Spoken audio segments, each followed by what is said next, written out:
are listening to Rocket Shop Radio Hour. I'm your host, Abby BK, and with us in the studio today, we have Eric George. How's it going?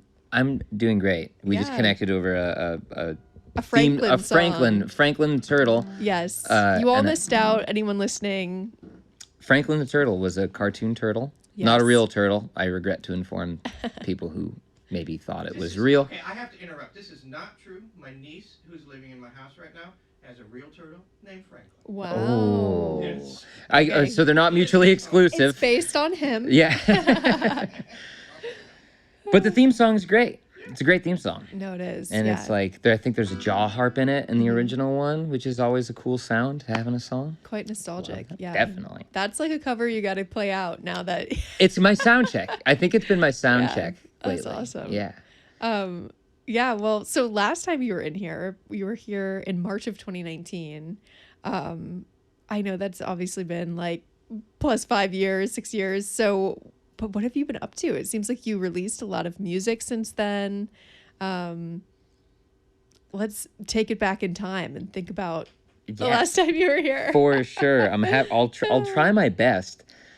I feel my relationship to time is very confusing, and I feel like I am not a date person. Like when you said like you've released a bunch of things, I'm like, have I? Like I truly have, especially especially with like releasing things. I'm just like, I think I lose sense of time. But I'll do my best. Well, the pandemic happened, and then that really shifted things for me in terms of not performing out as much, and then really enjoying not performing out as much and recording music. Yeah. Which has been my true passion for a long time now, and it really is something that now I feel like it's where my creativity is being channeled to. Whereas it used to be songwriting, and now it's recording and producing other people's music. And I'm sure I'll get back into, making my own music at some point, but it's just not what's exciting me right now. Yeah. So that was the thing that happened as a result of the tremendous changes in the world, both terrible and good, I guess. Yeah. Let's see. Since 2019, I got married, which is really exciting. There you go. Congrats. Yay, thanks. And I live with a dog and a cat now, and we have an animal family, there you and we love our animals. So that's really me in a nutshell right now. I'm in the midst of going through a bunch of old songs and trying to understand if I can reinvigorate them and make them my own again. Because I feel very detached from where I was when I wrote them, and like my voice is lower than it used to be, so I can't. And some of the songs rely on, I tune all my guitars low, and I can't tune them any lower, so I'd have to change it to something. I'd have to change all the chords to a lot of my songs, and I'm trying to decide if it's worth it to do that, because it's not conveying whatever. Like you initially wrote. Yeah, there was like a seed of something there that feels totally different when you play it in a different key and with different chords. So that's what I'm working on creatively over here in my world. No, I feel like you have to follow, what passion is inspiring you. It seems like the recording is, what is inspiring you. So you got to follow that. So during COVID, were you recording other people's music, like during that time period from COVID onward now? Or were you kind of focused more in that time period on recording your own? Yeah, I was recording, incidentally, I think when COVID first sort of happened, I was finishing up an album working with Anakin River, who makes some really, really beautiful songs. And then the pandemic really got in full swing, and I had this idea to have everybody in town who like I was, close with, or whose music I liked. And I'd get them to send me a song, and I'd produce the song, and then so I'd like add stuff to it. So like just cell phone recordings were even, that's what a lot of people did. And then I'd build onto it and, like play the drums and like just turn my house into like my tiny bedroom into like a studio for something to do. And that was really fun. That's called Singles Weekend Volume 2. and I think it's on Spotify. I'm Oh, pretty cool. sure it's on Okay. Spotify. Yeah. At least I hope it is. Mm-hmm. But yeah, so I was working on other people's stuff then, and then I started working with the Worm Dogs, Okay. who yeah. are a bunch of great rascals, and I love them to bits. And I did a similar project with them where they were like the backing band for different friends who would come in and record a song with us, and we Yep. recorded it at our friend's house, and it was just a blast, and it felt like it unlocked a whole new world of opportunities for me, and Totally. for what I'm capable of bringing to a creative setting. I think I feel much more free being creative with other people when my name isn't attached to it. I feel much more collaboratively free when it's somebody else's project, I think. That's Yeah. just occurring to me right now as I'm saying it. But it feels true because it feels like, I don't know, I don't have to think about how it relates to me and it's genuinely collaborative. So I love that. And that really kicked things off for me, the old Worm Dogs. Yeah. No, that's cool. That's a cool like recollection of what happened, and also describing what that's like for you. Really cool. So, what's like your recording setup these days? Like, how many people are you like recording? Take us through like what that looks like if people are to work with you. Yeah, I love that. So I'm recording at a friend's house right now. Okay. In her house, there's a room probably about this size, I'd say, like to the back, that was added on to an old house, and it's like a very charming, very very special, but like kind of janky. Like there's like exposed things and It's like the beauty of Burlington and like yeah. It's really, I mean, it's like but anyway, when she moved into this place, she was like, she wanted to have a music studio or a place to play music and for special things to happen. And so I built a bunch of acoustic panels and painted the place up, and have been recording there. And basically what I have been enjoying the most is helping figure out I don't know, when people play music together, a lot of the time there are silent questions that people don't even realize are happening. Like, oh, like when we go into this next section, like I guess I really haven't questioned whether or not I like wanted to be building up or whether we're quieting down. Things that just sort of like, for whatever reason, don't get talked about because everybody's having yeah. fun. And one of the beautiful things about playing music together is it happens all in the moment. And so to have another person look at it from the outside and say, hey, like what if we all sort of did try this together, or how do you feel about wanting to bring it up there as opposed to whatever. So that has been really, I mean, to me it's just this raw pure creativity. Like a thought will pop into my head in real time, Yeah. and then like people are down to try it. I mean, how fun is that? It's like and yeah, being able to communicate well, I think is also a practice in Yeah. so many different ways in life. And I think it, like, being able to do it, to communicate well and carefully and thoughtfully and heartfelt, even when people are sort of confused and people are like vulnerable sharing their things, Yeah. feels like a really it feels like important work to be doing for me right now. So it's happening at a good time in that sense. Totally. Yeah. And how would you kind of describe like, I don't know, like your development of having an ear for producing? Because I feel like, do you feel like that's something you've always had, like with your own music? Like you've always kind of heard the bigger picture of other instrumentation or like the arrangement? Or is that something that you feel like you've more, I guess, discovered or like really like honed in on more recently? Sure, that's a great question. I think I mean, I started playing in bands when I was in maybe 7th grade, and I was playing in punk bands, and like I do think even then I heard arrangements for like I thinking back, I did have a pretty clear picture, relatively speaking, of what I wanted things to sound like.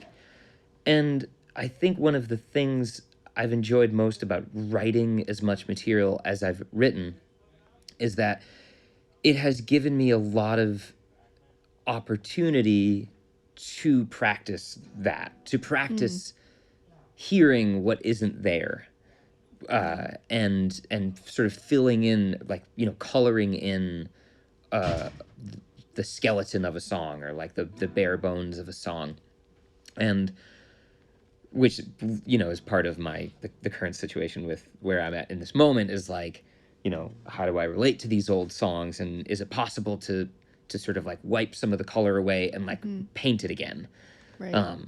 And I think it's possible, but yeah, I think it's also why I've learned to play a lot of instruments too, which has also been helpful. Like, I play a lot of different instruments, and I play most instruments on all the things that I record, like bass and upright bass and drums. And I mean, I would, again, it's one of these things where it's like, I'd rather have a band doing it, because I'm sure they would definitely do a better job than me.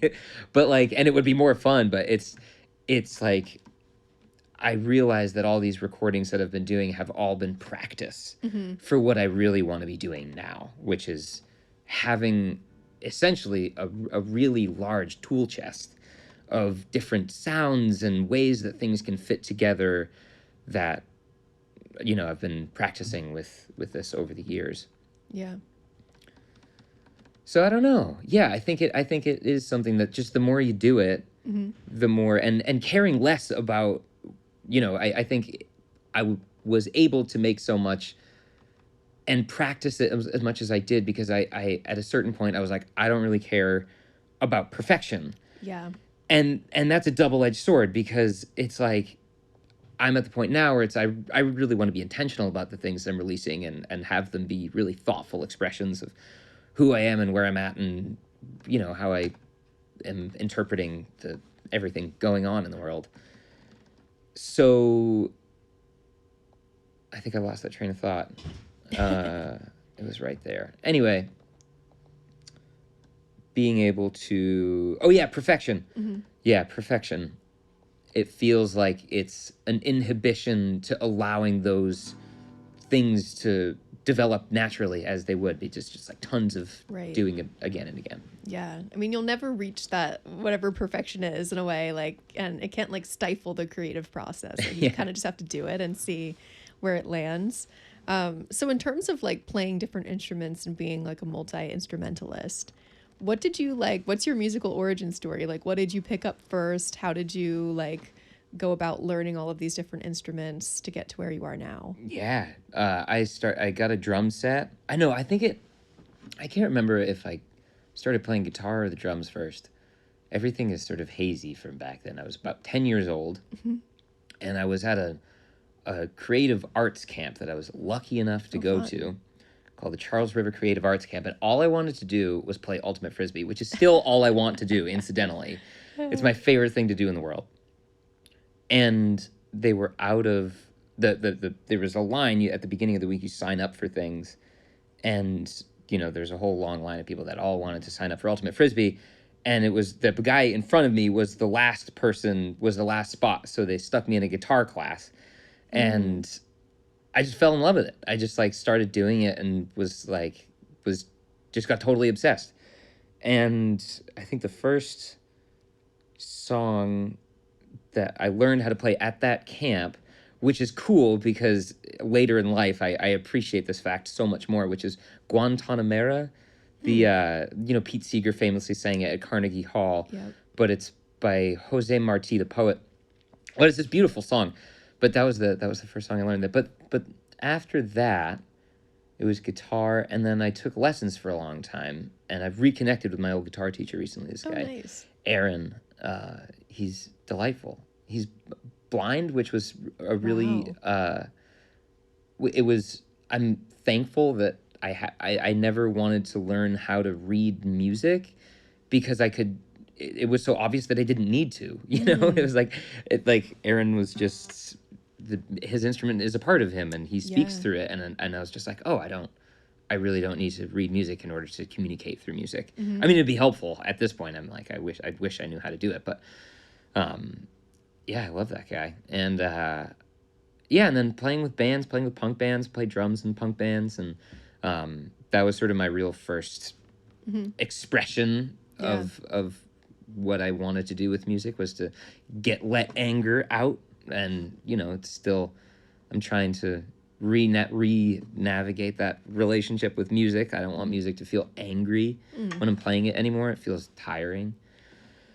So that's again part of going back to visiting these old songs. There's a lot of anger in them, and that's another reason why I feel like I'm having trouble relating to them. Yeah. Because I just don't want to express anger like that anymore. It doesn't feel helpful. You're in a better place. That's Maybe true. It seems like maybe it's not a bad thing, but yeah, totally. I totally understand how it could maybe be disappointing to not feel as connected to things that you were inspired by, like not that long ago, but you know. They don't have the ring of it feels like something that songs to me that get created of really specific flash emotions, they tend to die out like a fire that burns too fast. You know, there's no deep sort of bedrock to it. It just feels like a flash in the pan, and then I don't end up playing the songs anymore. And the ones that are more authentic or closer to the feeling that I was experiencing. Right, because anger is usually not the feeling. Of course, there's a feeling that causes anger. There's the feeling, and then the response is anger to the feeling. And it's the same thing with songs, I think. Yeah. You know, and like a more authentic expression of a feeling that doesn't have anger. Those songs last longer to me, and I can play them. And I'm like, there are some songs that I've made that are no question. I'm like, oh, I love that song. I'm always gonna play that song. Anyway. Yeah. Well, why don't we listen to your first song? Cool. Yeah, that's a perfect segue. That sounds great. And take us through like why you chose to play it today, and maybe why, I don't know, it's like speaking to you enough to revisit it. Well, that's a tricky one, because I feel like, as I said, I'm trying to make sure that everything that I'm going to put out going forward, I can really stand behind. And I've been sitting on this one for like a year now. Okay. And I can listen to the whole thing and not have judgments about it that feel anything other than like, oh, I would have probably recorded that maybe a little bit differently or something like that, but that's neither here nor there. I don't have existential questions about it. So I don't know what to name this album. For a while it was called the title of this song, which is The Sea of Us. But that is the name of this song, as a matter of fact. I see you writing that down over there. All right, here I go. Deep breath. I'm weirdly nervous. It feels like... It's like more of an intimate space, you know. I feel like it's sometimes harder in that regard, but... For sure. It's always the first, like, 2 songs that I feel like, not even nervous, but just, like, jittery, you know? And it feels like if I played... And once then I start going, and then I'm like, oh, I could just keep going, right? Because that's fun. No, you got it. All right.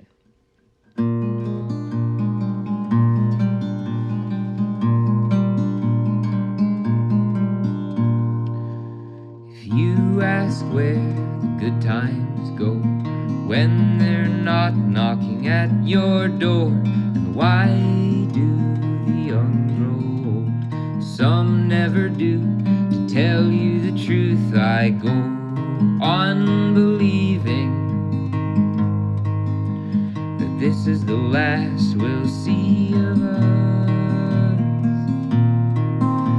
The whole sea of us.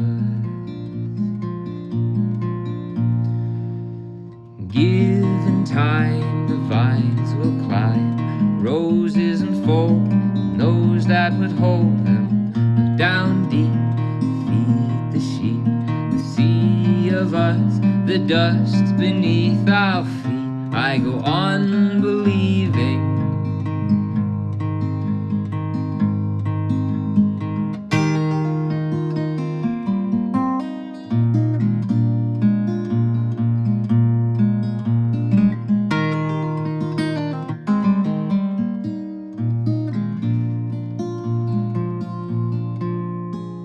Spring never comes when I need it to. It's always off by a month or two. So it goes, a friend once said. Men without needle and thread, the tear in the sail of the caravel that carries along hearts heavy as lead. I go on believing that this is the last we'll see of us. The whole sea of us.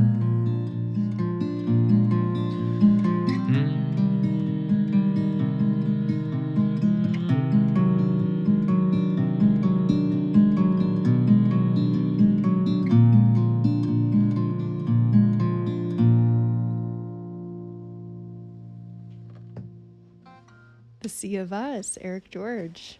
Beautiful. So take us through like when you have been writing songs, like what is your songwriting process? Like what typically comes to you first? Are you playing the guitar? Do you have like a word that comes to you, a phrase? Does it vary? I think it varies. Yeah. Yeah, I think every song is its own, feels like its own thing. Mm-hmm. I wish I had more of a process around it these days, and I'm I could. Again, if it feels like it's not, I don't feel like prioritizing it right now. But if I were like practicing all the things that I really wanted to be practicing, I'd like write for 5 minutes every morning and like try to write a verse of a song every day or something like that, or just sort of like, I don't know. It feels like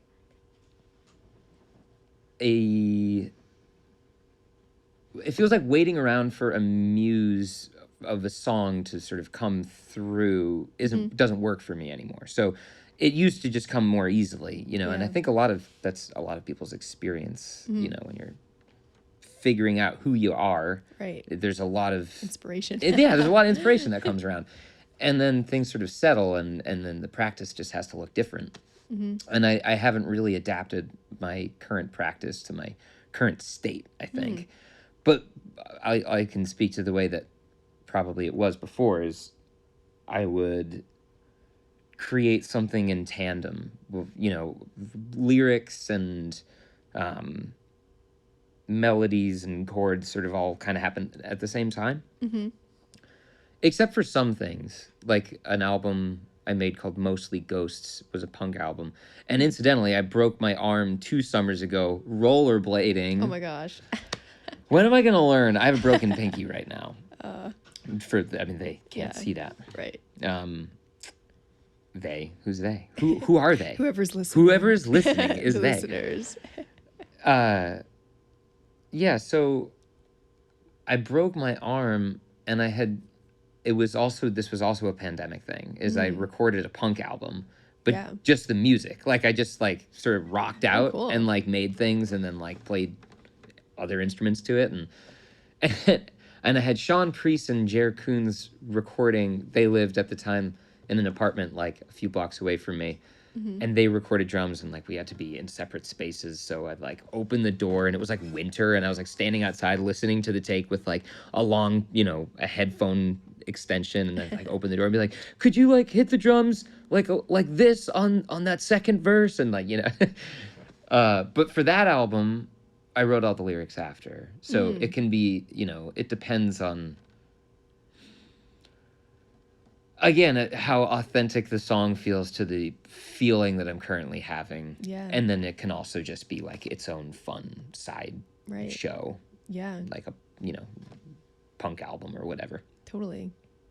Yeah, no. I mean, that's cool too that you're obviously doing like different genres as well. So I guess, do you find that like doing that punk project versus doing like folk, did you find that process was like a little bit different? Like, does that vary by like genre, would you say maybe?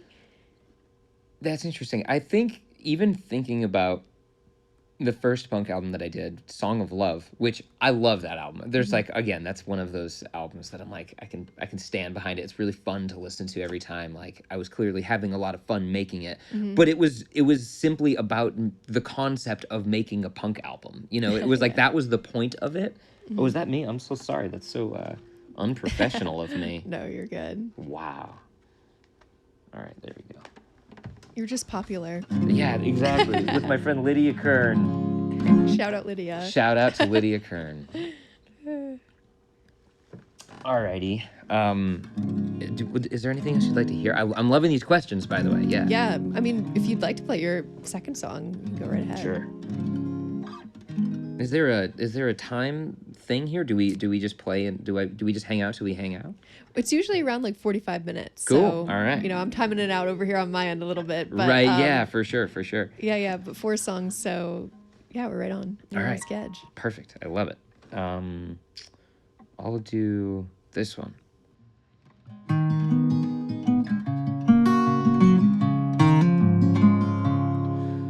I cast myself as Jesse James.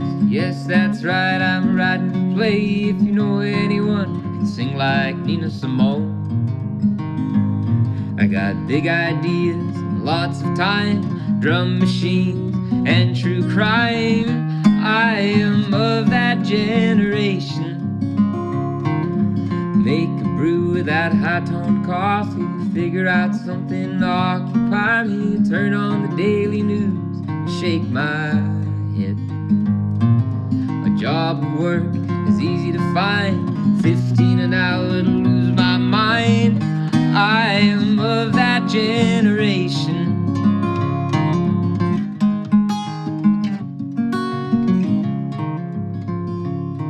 Well, my folks say I should get a degree. Think of what you can do with a PhD. I say, yup, I'll think about it. But for every path that I could take, somebody else's back will break. I'm a parasite of labor, and I made my bed, I'll sleep in it, but I can't tell what's a dream. Somewhere there's a line between what's mine to feel and apathy.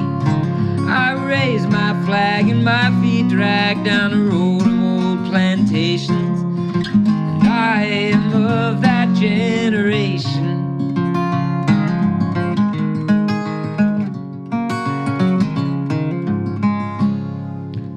Playing the band on Tuesday nights. I don't flirt and I don't fight. I just keep on doing what I know how to do.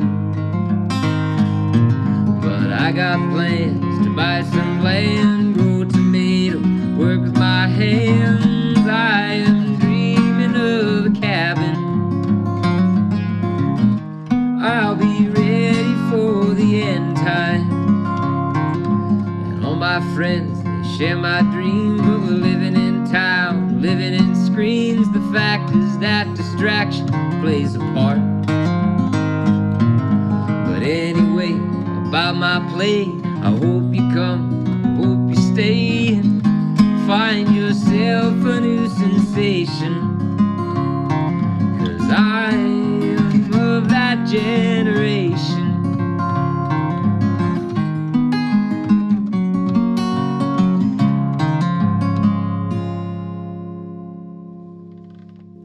George, everyone. So one question that I had, which you mentioned in your bio, is about also being a poet. Do you feel like you're writing like poetry wise? Is that still something that you're doing often, or is that kind of similar to like the Literally songwriting? 0%. 0%. I'm Wow. at full 0% Yeah. right now. Yeah. So back when you were like writing poetry more frequently, how did you like differentiate what was like a poem versus a song? Was that difficult for you? No, it wasn't difficult. It would be difficult if I tried to merge them more.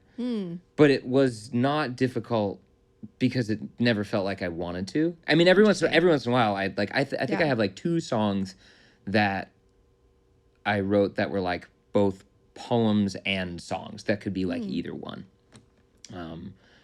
One of them is I'm trying to revisit. It's kind of a cool tune. Yeah, it's got like a really nice harmony part that my friends sing over. It's called One That Weaves. I'll play like a second of it Yeah, sure. so you can lyrically get a gist of what I mean. Yeah. The census built, fence is tall, meant for your skull, and the gates to the place you grow so safe or torn down when you sing us to sleep. The fear that you mirror when your mind is unclear makes it seem like a dream when you're gone downstream. But the boat starts to sink when you think. And we were spun from golden twine, and I weave myself through time. And when I'm down, I remember from what I am made, etc. No, I love that. That chorus, I haven't played that song in a really long time. It's like been on the list. I was worried about. I started playing it, and I was like, "Ooh, I haven't really brushed up on this one at all." But Yeah. which is good because I'm glad I could give you only a snippet because that's as much as I knew. There you go. I mean, no, it sounds great. So like in, today's producing world that you're in, are you finding that you're also like helping people write any portions of their songs? Like, are you co-writing? Is that something that, I don't know, your like songwriting skills, have they manifested that way? For the very first time, yes. Oh, cool. Yeah, for sure. Yeah, a group I worked with recently. I just had sort of thoughts about the lyrics that popped into my head, and I was like, hey, like, what if you tried it like this, or like, of course, with lyrics are very sensitive to people, and I always want to make sure it's like it's usually it's almost like sonic grammatical things where it's sometimes certain words just might not sound good together, and people just sort of sing it anyway. But I'm like, what if you change the structure of the sentence so that you didn't have to sort of like two different, two sounds coming up against each other or something like that. And then other things that are a bit more sort of, zoomed out, like, aspects of a story that might be unclear, like, wait, who said this in this verse? Like, is this person talking or this person, getting clarification around things. So yeah, that's happened a little bit, and it's been really fun. Yeah. Because I do love words. Right before I got here, I was listening to Joanna Newsom, and I don't know if you're familiar with Joanna Newsom or if anybody's familiar with Joanna Newsom. Yeah, a little bit. I think she's one of the greatest living songwriters. I think she's one of the greatest songwriters that I know of. The album Milk-Eyed Mender, it's just been inspiring me so much. In fact, the first song, The Sea of Us, as I was playing it, I was like, ooh, there's a Joanna Newsom reference in the end of the song. Anyway, just a little inspo. Yeah. And she's not on Spotify, which I think is rock and roll. Right, I love these punk rock decisions people make. Right. No, definitely. I mean, it's cool to hear also like the musicians that inspire you just like by listening to other people's music. Are there any other artists like recently that you've been drawing inspiration from? Well, I mean, again, okay, so I could sonically, yes. I love the album Nobody Lives Here Anymore by Cut Worms. I think it's it's an incredible sounding record, and I think the songwriting, just the whole thing, I love it to bits. And then anything that comes out of New Orleans these days is usually pretty darn good. Anything that Sam Dorrs works on, Sam Dorrs of the Deslons, anything that, and there's just a bunch of really great musicians and engineers down there who are making really great sounding music. Also, my friend Chris Acker, his music also sounds incredible, and he's a great songwriter too. Yeah. Yeah, so that's the stuff I've been listening to lately. Cool. Yeah. That and old Calypso music. I love old Calypso stuff. Nice. Yeah. Well, it seems like, I feel like sometimes some people, like in their practice of singing and songwriting, they're more of like a lyrics person or like more of an instrumental kind of person. It seems like you kind of are both. Like, would you say that's true? Like, I mean, sure, yes. And yeah, I don't know. It feels like there's like a weird modesty or something that I'm like, yeah, but like other people, it's like, I know there's so many unbelievably talented people out there, and it's like, I feel like I feel great about the balance that I've struck. I'll say that. Yeah. I feel good about the balance that I've struck between like, playing Totally. music and writing songs and doing all those things. So, like, it feels like I know enough to get along, and other people can do more, and I love that because they can help me learn as I go, and Yeah.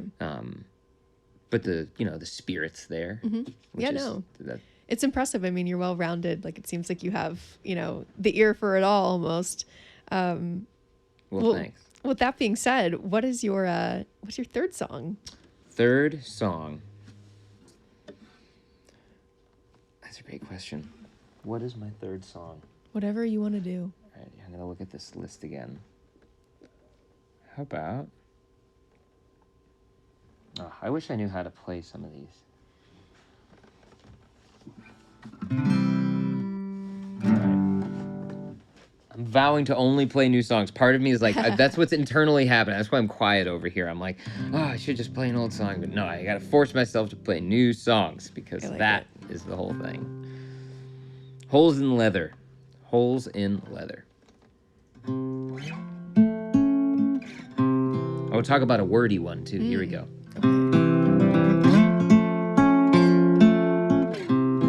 That was a false start. In flag football, that's what they call a false start right there.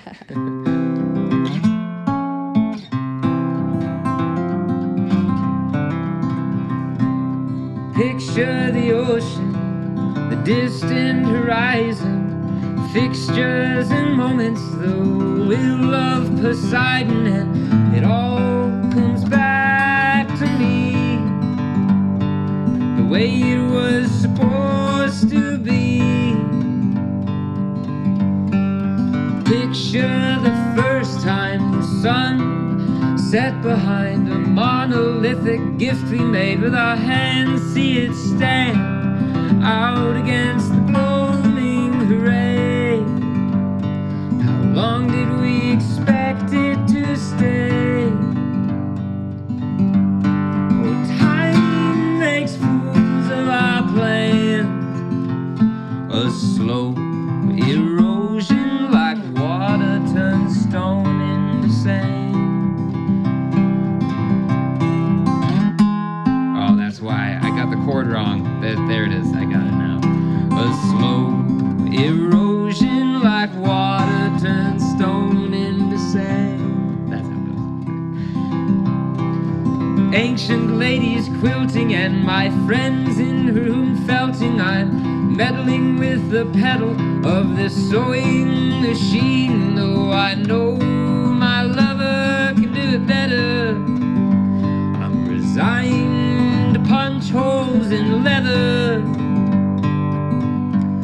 and I try to find a reason for changing with the seasons. So I visit with my limits, play with atavistic gimmicks like singing of barley and hay. The day has gotten away. She told me about beehives, and it seems they live such sweet lives. So I'm trading in my money for the queen's favorite honey, but the smoke puts me to sleep. Oh, what we think we can keep. Saccharine sayings swirl around Socratic internet worlds. We found advice of the charismatic, flavorless but aromatic.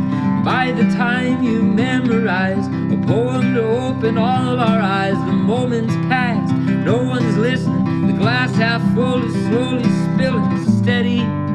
The rain begins to sing. The river wears the dam like a ring.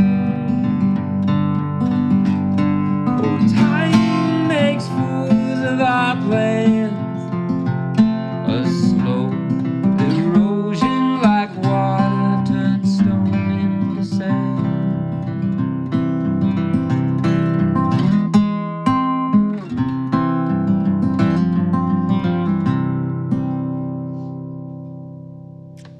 Holes in Leather. There you go, a new one. It sounds great. Thanks. So we are coming up here on the end of the show, but we always like to give our guests the chance just to like promote yourself. The mic is yours. Tell us how we can best support you, how to follow you, and support your music or, you know, music production. Love that. Thanks. So I'm going to play this summer every Thursday night at the Skinny Pancake. Oh, Not nice. everyone, because I'm going to be gone some of the time, but like a lot of Thursday nights at the Skinny Pancake. Sweet. Yeah, they're trying to bring music back there because it's getting few and far between Right. around here. We So need it. No, that's I'm awesome. gonna I I'm didn't gonna know kick that. it in nice and easy with just like some acoustic music. I don't want it to be too loud. I just want to like play on a stage, hang out with people. Yeah. So that's gonna be fun. That's gonna be a nice time. Skinny Pancake is great. And playing Honky Tonk Tuesday with my band Pony Hustle on the 24th. I think that's a Nice. Tuesday. If the 24th is a Tuesday, then I believe that's when we're playing next. That's always a fun time. And also an album I recorded and helped produce with the wonderful Katie Hellman. Their album Emerald Groundwater is coming out this weekend. Fun. So check that out because it's really, really cool. It's a Yeah. very, very awesome album. And Katie's just such a rock star, and there's so many great. The band is so good, and it's a really cool album. So I would say check that out, and Bob's your uncle. There you go. Sweet. Well, yeah, everyone stay tuned and follow along with Eric. But yeah, we have one last slot for a song. So what will you end with tonight? Oh, gee whiz. Let's see. It's not that new of a song, but I'm going to do it anyway. Oh, am I? Okay, no. I'm going to fight it. I can't. All right. I'm not going to do an old one. I'm going to do a new one. Here I go. Look at that. We're witnessing growth. Hell yeah.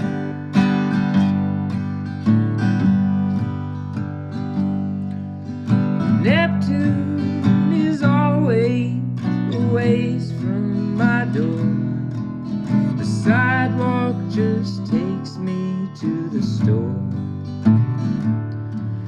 The highway reliably takes you somewhere, but here's not so different from there. When you're searching for closeness,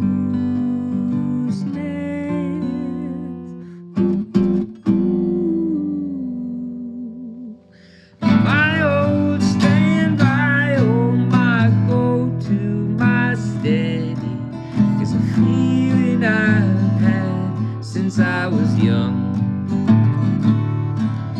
I've tried to stay close, like the water to the coast, to the thought of songs unsung, and I go searching for closeness.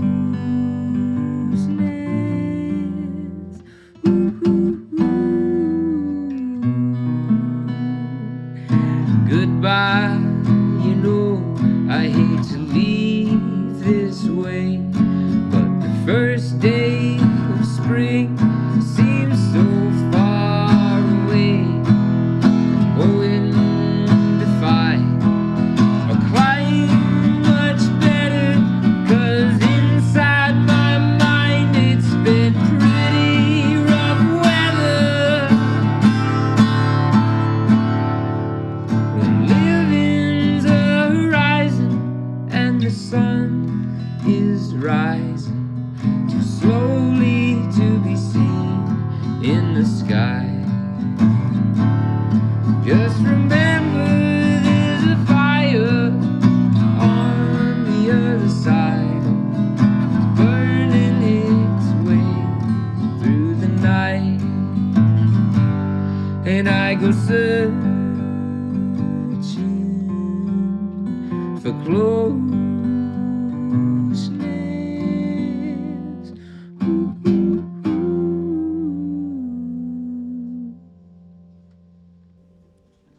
Eric George, everyone. I love that you did the new one. That was beautiful. Thanks. I'm glad I did because it tied in really neatly with what we were talking about before. About the, I don't know, the verse, I realized I was like, ooh, that's exactly about that.